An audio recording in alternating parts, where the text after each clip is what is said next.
Hello, good morning, good afternoon, good evening, whatever time it is, wherever you are. As I'm posting this video, it will be labeled for October 13th because I'm posting it in time for the 13th where I am in the world. But we're setting the intention that this be a message for you for the next 24 hours because you might not see it on the 13th, or it may not be the 13th for you when it is for me. Happy birthday here, my darlings. If you happen to be watching this on your birthday, we're going to see what's coming up here for the collective. All right, I want like a, okay, that's like a strong sticker outer. That's a confident card. All right, well, this is a card that's kind of becoming somewhat of a reoccurring theme. Okay, and you guys notice that I alternate decks. I switch out decks. So this is an important message because it seems to be coming up quite frequently. We have the Devil. Okay, this is a major arcana card. So even though I'm setting the intention for a 24-hour period of time, major arcana cards come up when we're entering a significant time in our life. It's like a defining period, a new chapter. The things that we're dealing with are directly connected to what we came here to accomplish, and like what we came here to learn and how we came here to grow. So major arcana cards, this is going to tell us that whatever's happening in the next 24 hours may be setting a series of events into motion for us. It may be creating like a new phase or a new option. And the Devil card can come up in a couple of different ways. It can definitely be that some of us are tempted to pull towards like things that maybe feel good, that are a bit of a crutch, like, you know, some form of self-medication or some form of self-soothing that maybe is becoming a bit of a problem, like maybe it's doing more harm than good. And so sometimes this card comes up to ask us to look at that. Are we numbing ourselves? Are we shutting ourselves down? Are we in this process of trying to relieve stress and relieve fears? Are we completely and totally numbing ourselves down entirely? Or are we throwing ourselves into some kind... One moment here. So I had to pause there for a moment. It's like a big rush of energy came in. It kind of like overwhelmed me. Woo, all right. So some pleasures may be getting out of hand. Another way the Devil card can come in, and I go over the different ways because, you know, it's going to apply to you guys differently. We might be too caught up in fear, and we might be too caught up in ego, okay? The closer we are to a massive shift, the closer we are to a really big breakthrough, the louder and the meaner the negative ego becomes. And it starts coming in and tearing into us and telling us that we are not good enough, or we should just give up, right? Like it's too late. If it hasn't happened by now, it's never going to happen. You know, life is hard. What makes you think you're so lucky or smart or special? Why do you think you're going to succeed when everybody else is struggling? Or, you know, whatever it might be, the negative ego will just come in and start ripping into us and telling us to give up. Because the negative ego hates change, even when change is good, even when change is positive. And one thing I've realized, a lot of you that are coming to me for private readings, or a lot of you who are in my comments, I really appreciate the fact, and I take it as a big compliment, and I thank Spirit for it. I realize a lot of you that are watching my videos are people who consider themselves and know that they're light workers and want to do good and want to help bring about healing in any way they can, in any aspect that they can. So many of you are on a path right now where the way that you're living your life, you're an inspiration to others, even if you don't realize it. You're like an air purifier. You're cleansing the environment around you. You're lifting vibration. And a lot of you are going to be moving towards ideas and plans and goals that are going to help a lot of people, whether you're entering spiritual work or religious ministry or some form of the arts that's going to bring about healing. You're going to reach a lot of people just through your interactions and through the things that you're putting out there. And so when we're affecting a mass change, negative ego freaks out even more, because not only are we changing within our life and within ourselves, we're creating a domino effect of change. And negative ego and the lower vibrational frequencies cannot handle that. It freaks them out. They can't stop. They can't stop spirit. They can't stop God. They can't stop the universe. But what they can do is discourage us enough to where we shut down and we're no longer that channel.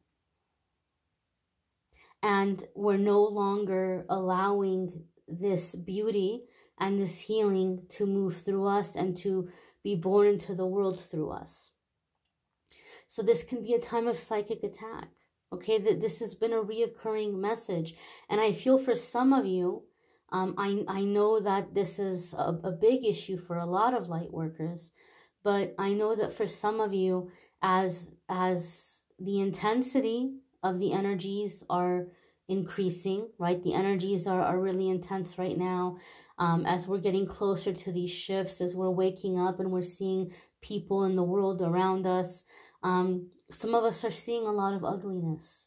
Some of us are noticing that people that we love and might be very dear to us, we kind of see that there's some of us have people around us in our very close vicinity, or we were born into an environment where we're around people that have a lot of ugliness in them, that have a lot of, just callousness and just straight downright evil or just hatred in their heart. And it like you're beginning to see that some people are just not how we maybe think, oh, we give somebody the benefit of the doubt, right? Some people are just, they just in their spirit, there's a Jezebel spirit, I know the first time I ever encountered it, I tried to do a healing and I tried to do a meditation. I tried to connect with the higher self of someone that had really traumatized me in my younger years. And so in my mind, I'm like new to spirituality, new to, the whole metaphysical thing. And I'm thinking in my mind that I'm going to heal. I'm going to connect with this person's higher self. We're going to do a cord cutting. I'm going to send them off and wish them healing. And it's going to be healing for me. And I'm going to forgive. And I'm going to say, okay, this is like a lesson that, I agreed to before coming into this lifetime and all that stuff, right? Like I was just completely open in my heart and my mind that I was going to have this beautiful experience with someone who in the physical realm did not live as a beautiful person or as somebody with a, beautiful spirit. And when I connected with this person's higher self, I felt like I had opened a portal to hell. It was terrifying. And in that experience, I realized some people have good in their origin and some people have evil in their origin.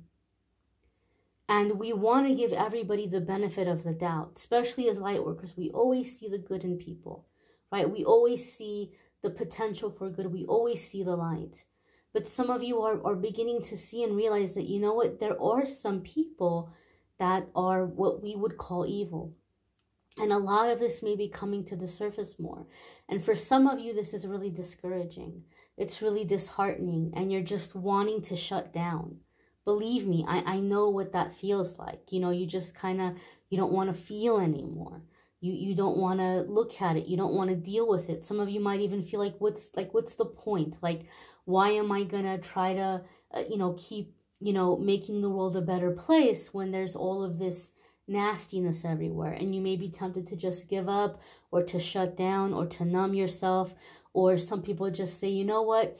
that whole thing, like nice guys finish last. The only way to get ahead is to be like, you know, like all these other rotten people. And some of you may be feeling pulled in this direction. Okay, some of you who are entering your spiritual path. Okay, I know when it came time for me, when I began to open up finally to my spiritual gifts and my abilities, there was a very strong pull in two different directions. There was the direction that I wanted to go towards, that my heart was calling me towards. But there was also like an inherited ancestral thing, which was very dark. And both of these sides were pulling on me. Now, I want to clarify something. I don't mean that those of you who work with your ancestors are doing something dark. I really want to emphasize that.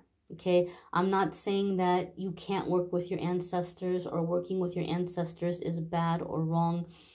In my particular situation, in my particular case, I feel like a lot of my ancestors in my bloodline tended to gravitate towards working with darker energies, right? So in my spiritual inheritance, so to speak, when I tapped into that, I was like, I want to go a different path. I want to connect with my spiritual gifts.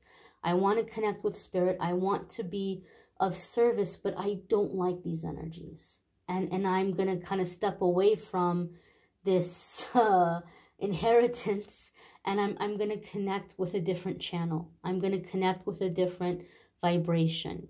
Some of you may be in a very similar crossroads right now, where you're having to choose, right? A lot of people are always asking me, like, how do I strengthen my spiritual gifts and abilities? And there's a lot of different aspects to it. But one of the main things is you have to choose your belief system. Who do you believe in? Who do you connect with? Who do you go to in prayer? Who do you go to in meditation? Or who do you call on for help? These are the things you have to determine. I can't tell you what channel to tap into, what frequency to be on, what God to choose to worship or to follow. That's not my place. It's not my place to tell people how to connect and who to believe in. But we're coming into a time where, especially those of us who are connecting with our spiritual self and spirituality, are having to make this decision. Okay? Some of you may be seeing influences in organizations that you thought were very good. You know, I know that for me, it was really, scary for me in my experience to be, somebody kind of raised in the church and really like into the Bible. And then you begin to see, well, hey, hold on now. There are some not very good influences here, right? There's a spirit that has lurked in that is not of the light. And that happens, right? So you may be spotting this in your life. You may be spotting this in certain organizations. At the end of the day, my dears and my darlings, we have to stay connected to Source, to God, that's it. It's our relationship with God. So those of you who maybe are on a similar belief as me, right? Like maybe those of you who are into the archangels, and those of you who maybe choose to be more on a path of light, and maybe some of you who do have traditionally religious influences as I do, maybe you're gravitating towards that belief system. I can tell you there are going to be lower vibrational influences coming into and taking over places that we deemed to be holy, or people that we deemed to be holy. I've seen that happen with teachers I've had on my path, where I'm like, whoa, okay, like I was with you until we got to this point, but there is some darkness here coming up that I don't agree with. I don't choose to work with. And so when it comes down to it, we can't have a person, okay, not even me, we can't have a person that we're saying, like, this is my leader. Like, this is my leader. This is, you know, like, I'm just going to do everything this person says. Our leader has to be the highest, you know, the most high, the divine, okay? Because people fail, people make mistakes, people are corruptible. The divine is not corruptible, and some of you are seeing that corruption. So stay in the light. It might be tempted to give up, it might be tempted to try to turn off or to numb yourself in some way, but don't give in to that, and don't give in to the negative ego. And know that although energies may be heavy, and although the negative thoughts may be intense, it just means you're very close to a massive breakthrough. And you don't want to give up when you're so close to this big change. So I hope this was helpful, my dears. You may want to check out the love readings or the weekly forecast. Those are linked in the description. Link to schedule a private reading with me in the description, calendly.com/amethystangelite. I thank you all for watching, liking, sharing, commenting, subscribing. I hope you all have a fabulous day ahead. Take care and be well, my darlings.